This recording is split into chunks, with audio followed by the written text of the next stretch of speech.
Barbi for Irish president. Jim Gavin's exit leaves an opening for Barbi Kardashian. Written and narrated by Jerry O'Neill of The West's Awake. Quote, I'm a Barbie girl in the Barbie world.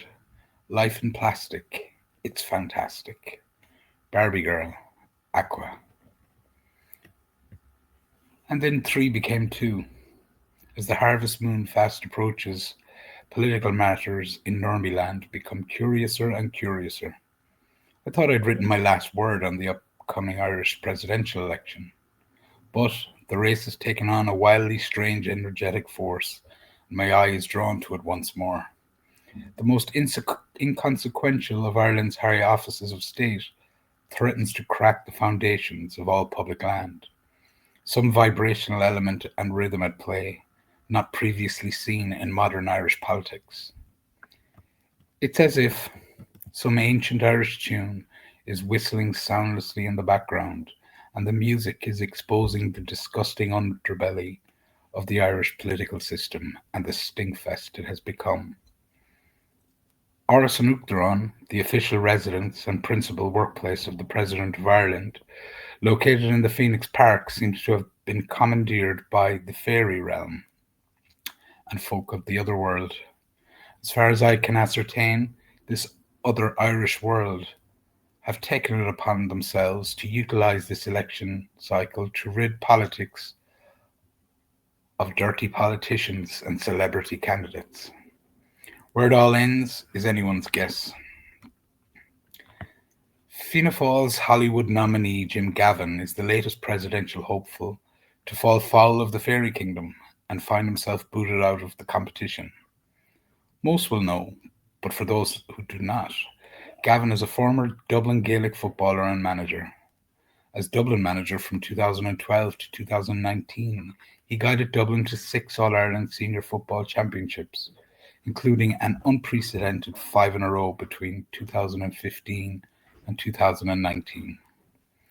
Known for his composed, calm leadership with a strong focus on teamwork and preparation, Gavin is regarded as one of the most influential figures in GAA history. However, in his final days as a politician, Gavin looked increasingly like an overweight, heavy-drinking Junior B footballer, a club player, with his fastest run of the match saved for the sprint to the substitutes dugout, where he could finally rest his weary hole on the bench in comfort for the remainder of the game. Safe at last to sit back, light a cigarette, and wait for the pub to open. In a normal world, Irish Taoiseach Micheál Martin, Gavin's cheerleader-in-chief, would be forced to resign and bow out too. But alas, the main feature of Irish Normieland is the copious amounts of abnormality. Anyway, the central point to note here is the fairies obviously weren't buying any of Gavin's droning shtick and drop-kicked him into the upper reaches of the Hogan stand. The final political straw, an alleged $3,000 in change owed to a former tenant renting an apartment owned by him 16 years ago. Now, for most of Fianna Fáil's history, an ability to swindle a member of the general public out of 3,000 yo-yos and walk away smiling would have earmarked the lad out as one to keep an eye on for future greatness.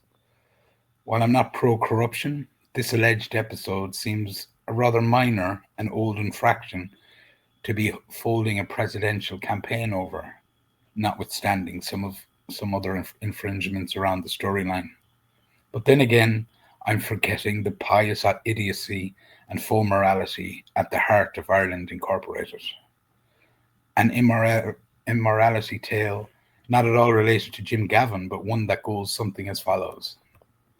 In Ireland, a political fella or a political lass can kind of live peacefully enough as an unassuming champion of mass murder or mass extinction, given to occasional legislative acts of wanton death, destruction, and misery, and still be left to stroll around undisturbed in public and private life. A few might even be immortalized.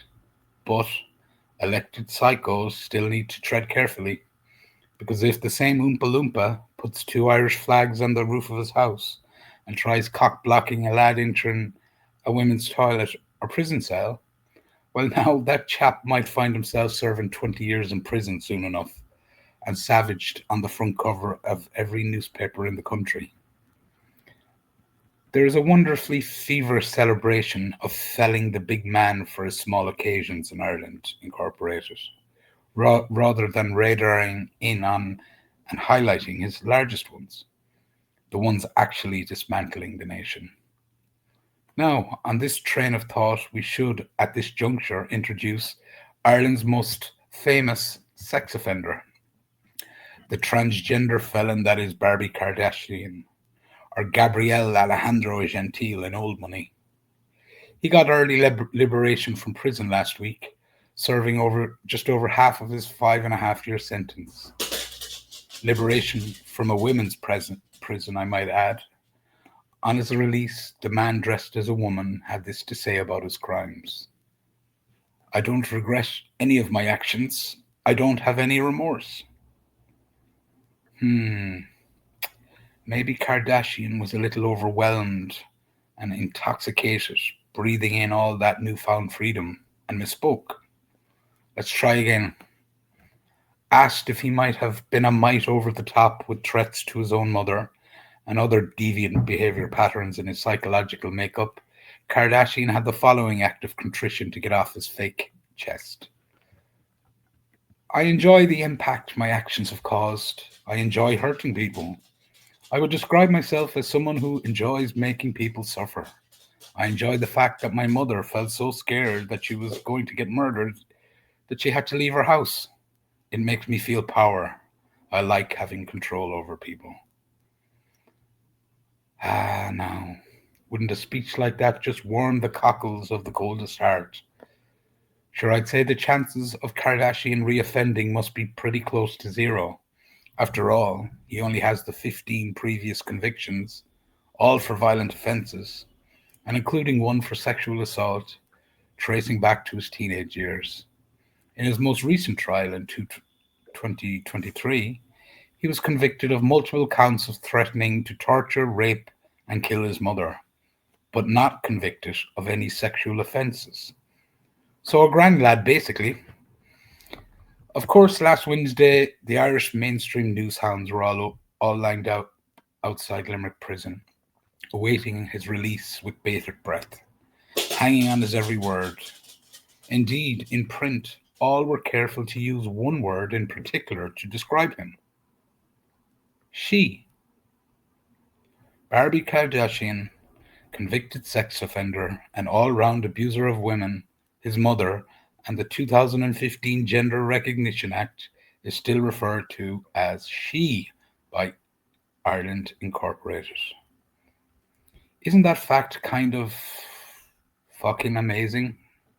In summary, Ireland is the type of country where you could find yourself hauled into the judicial system for calling Barbie Kardashian an extremely dangerous prick instead of a mightily twisted cunt.